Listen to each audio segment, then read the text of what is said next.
Alors comme ça, vous arrivez de Châteauroux. Vous venez découvrir la vie parisienne. Mais c'est bien ça, vous allez être bien ici. Là, c'est un logement tout mignon là. Oh, c'est original ça. Pourquoi vous avez tout mis dans l'entrée comme ça? Le lit, le canapé, la table, la cuisine. C'est une salle de bain ça? Ah bah non mais vous débarquez complètement là. Bah, c'est pas l'entrée ça. C'est l'appartement quoi, c'est un studio. C'est la vie parisienne qui commence quoi.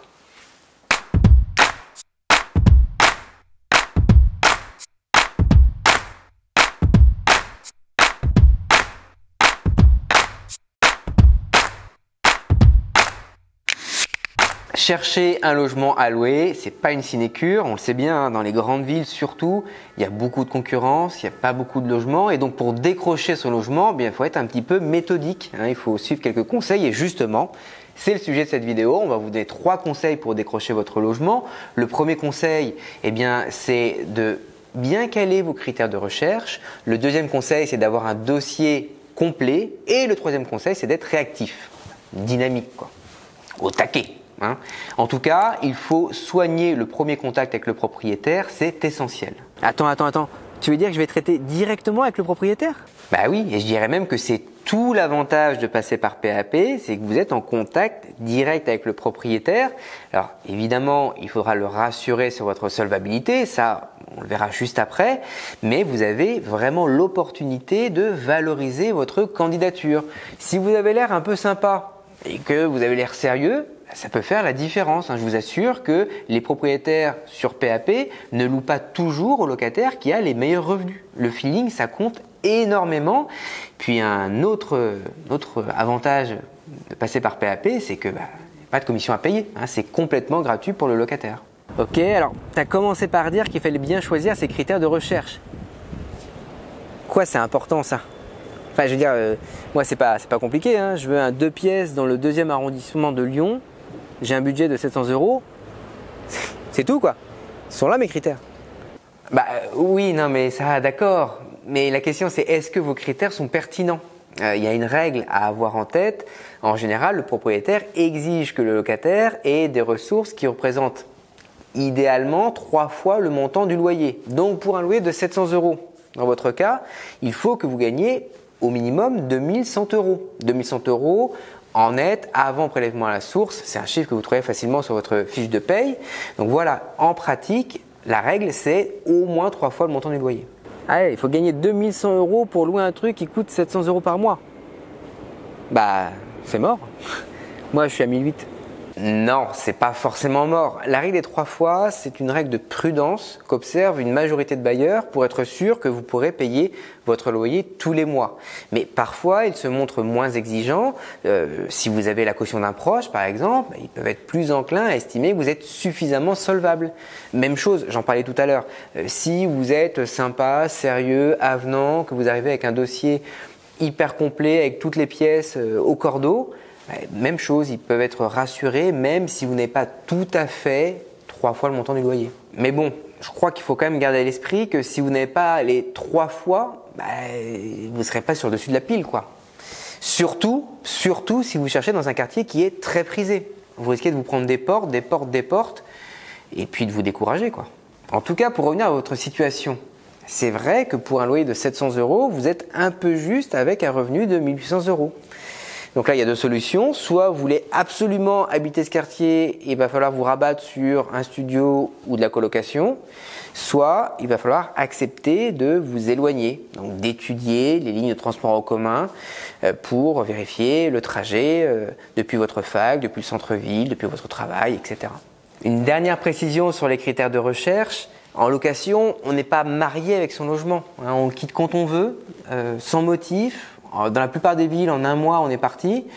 Donc, inutile de rechercher la perle rare du premier coup. Dès que votre situation le permettra, vous chercherez le logement qui vous plaît et vous déménagerez. Il est très bien votre dossier. Il est très bien. Il y a juste un petit truc qui m'étonne. À 40 ans, vous prenez un studio comme ça? Vous êtes en séparation, c'est ça? Oui. Ça fait exactement 7 ans aujourd'hui que Martine m'a quitté. Ne me quitte pas. Je t'inventerai des mots insensés Suivant. que tu comprendras. Je te parle. Attends, si on loue un logement à plusieurs, ça veut dire que chaque personne doit gagner 3 fois le montant du loyer? Non.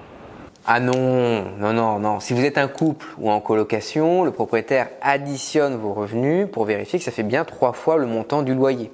Il y a un autre cas spécifique, si vous êtes étudiant et que ce sont vos parents qui vont payer le loyer chaque mois, évidemment, ce sont les ressources de vos parents qui sont passées au scanner. D'ailleurs, certains propriétaires exigent dans ce cas que la caution ait des ressources qui représentent au moins 4 fois le montant du loyer pour prendre en compte le fait que la caution a peut-être aussi sa propre charge de logement. Peut-être qu'elle rembourse un crédit, peut-être qu'elle paye un loyer. Ok, bon ça va, j'ai compris. Ah oui, tout à l'heure, tu as dit que pour convaincre le propriétaire, c'était bien d'avoir un dossier au cordeau. C'est quoi ça, un dossier au cordeau? Un dossier au cordeau? Je vais te montrer ce que c'est un dossier au cordeau. Ma petite mallette de banquier là, je vous ai rapporté mon dossier de locataire. Il y a tout dedans. Compliqué, il y a tout. Page de garde avec les informations importantes, avec ma photo aussi, pour que le propriétaire se souvienne. Contrat de travail, 3 fiches de salaire, l'avis d'imposition, mon passeport. J'ai pas pris les quittances de loyer, mais de toute façon je suis un bon payeur. Même chose pour mes parents qui sont portés caution, les pauvres. Voilà. Si le logement vous plaît lors des visites, vous donnez ça au propriétaire, puis c'est tout. En tout cas, faites-moi plaisir, n'arrivez pas le jour des visites les mains dans les poches, parce que vous allez vous faire bananer. Les fiches de salaire? Ah bah oui, je dois avoir ça, oui. Faut que je regarde quoi, mais quel rapport dans le contexte là? Ben, je sais pas, le logement il vous plaît, non? Vous voulez le prendre? Ah bah le logement il est super, évidemment je le prends. Évidemment je le prends. Sauf que je vois toujours pas le rapport.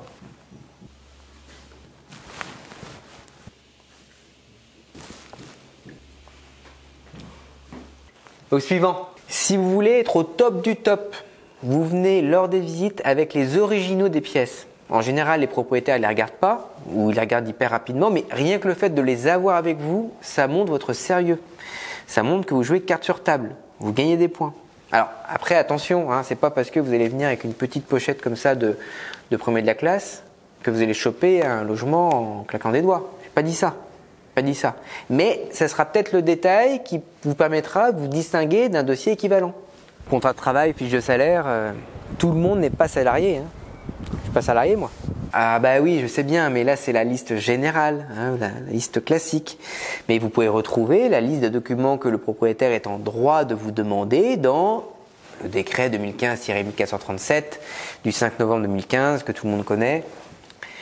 Je déconne, mais j'ai mis le lien dans la description de cette vidéo. Et puis, pour éviter que vous fassiez le travail de relire ce décret, de lire ce décret, ce qui est un peu fastidieux, on a rédigé pour vous un article dans lequel on vous donne la liste des documents que vous devez remettre en fonction de votre catégorie professionnelle, fonctionnaire, commerçant, profession libérale. Et puis, il y a aussi un point très important, si vous êtes bénéficiaire d'une allocation logement, vous pouvez faire une simulation sur le site de la CAF et glisser cette simulation dans votre dossier de locataire. C'est la même chose pour les étudiants boursiers.